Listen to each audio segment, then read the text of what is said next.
social media sites is one of the most common activities used by today's adolescents and teens.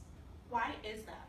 The internet is part of today's culture that many teenagers cannot imagine what the world was like before the internet existed.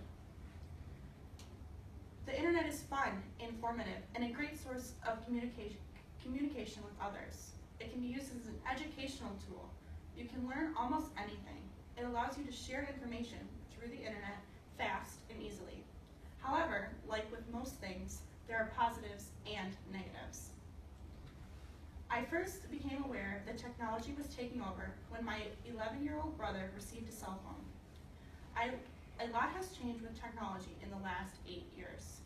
You couldn't search the web, listen to music, or play games on your phone. All you could do was make phone calls or send text messages. Try waking a teenager in the morning, and the odds are good that you will find a cell phone underneath their pillow. The last thing they touch before falling asleep, and the first thing they reach for upon waking. Mobile media multitasking allows young people to pack more media into the same number of hours a day. By reading a magazine or surfing the internet while watching TV or listening to music. Today, the development of mobile media has allowed and encouraged young people to find even more opportunities throughout the day for using media, actually expanding the number of hours when they can consume media, often while on the go. Youth, on average, spend 7 hours a day on social media. A majority of them have access to a bedroom television, computer, the internet, video games, and cell phones. Most teens and adolescents spend 7 hours a day, 7 days a week, engaged in social media.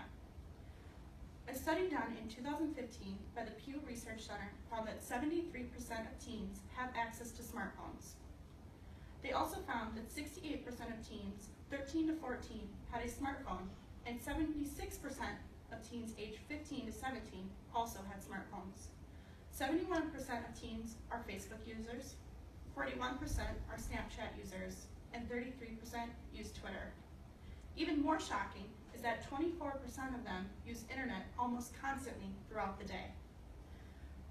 56% utilize internet at least several times a day. According to the Kaiser Family Foundation study, which followed 2,000 young people ages 8 to 18, adolescents spend almost as much time on a computer, watching television, using their cell phones, playing video games, or listening to music as an adult spends during a full day at work. The study grouped them into categories of heavy, moderate, and light media users. Heavy users are those who consume more than 16 hours of media daily, 21% of all 8 to 18-year-olds. Moderate users are those who consume 3 to 16 hours of content, 63%.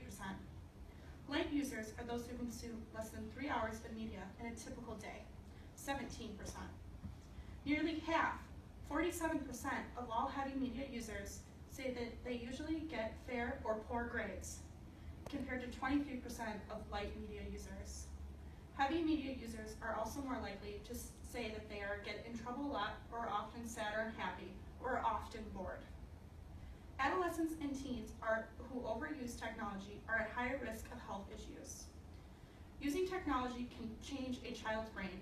An article in Psychology Today says that the use of technology can alter the actual wiring of the brain.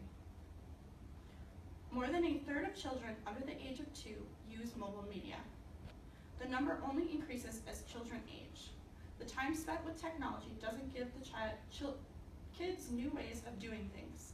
It changes the way their brain works. For example, the article says that while video games continue the brain to pay attention to multiple stimuli, they can lead to distractions and decreased memory. Technology also changes the way adolescents and teens feel. Using technology can affect an adolescent's ability to empathize. There was a study done on 2 groups of 6th graders, and they found that kids who had no access to electronic devices for 5 days were better at picking up emotional and nonverbal cues of photos of faces, the group that used the devices during the time. Childhood obesity is also on the rise, and technology may be partially to blame. Pediatricians say that severe obesity is increasing among young people. Although traditionally the focus is on the amount of food and type of food kids eat. One study says that obesity is on the rise, not just because of food, but because as we use more technology, we exercise less. Teenagers can become heavily addicted to internet, which can often lead them into depression, with little or no face-to-face time with others. There is a term called Facebook anxiety or Facebook depression. Oftentimes, what happens on Facebook is more talked about in school than the Friday night football game. Things are said and are viewed by hundreds, possibly thousands of people with one click of a button. So how can kids have anxiety about a social networking site? With sites like Facebook, kids often have no control over what people are posting about them, which is where some anxiety can come from. The anxiety can lead straight to depression in some adolescents and teens. Understanding the role of media in adolescents and teens' lives is essential for those concerned about promoting the healthy development of adolescents and teens. It is unrealistic to think that we can block social media or technology altogether. Sooner or later, social media will become a part of adolescents and teens' lives. Their social lives are important to them, so it is important to be supportive of teens and adolescents' lives, online and off. Discuss and model healthy relationship skills like empathy and conversational skills. Encourage a variety of in-person, real-life relationships. This leads into fostering emotion and self-awareness.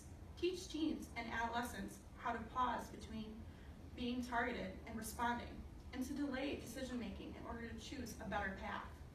This is especially important on social media, where an impulsive act can have a wide reach. They can also learn to check in with themselves to become more aware of whether or not hanging out on social media makes them feel connected and happy, or sad and excluded. They can then choose either to maintain these feelings or do something to change it. It can be difficult to tell when a teen is struggling, so pay attention in real life and online to help spot changes the right way. You may notice your teen cry out for help on the internet, or see changes in their eating and sleeping or social behaviors. It is no surprise that today's society revolves around technology. We ourselves are constantly plugged in, checking our mobile devices. So it is no different for teens and adolescents. The difference is that they are still developing and growing. They're still learning social behaviors and how to handle themselves in situations. So it is more important than ever for us to understand not only the effects that technology has on them, but also how we can help teens teach teens and adolescents how to understand these effects. We need to teach them healthy habits and proper usage of technology. Limit the amount of time using technology, but don't restrict it completely. This is all they have known. They have always had TV, video games, internet, and social media at the tip of their fingertips. Understanding that we can't get rid of it is important, but understanding the harmful effects that it can have is also important. Overuse of technology can affect how children empathize. It may be part of the cause of obesity and more cases, cause anxiety and depression.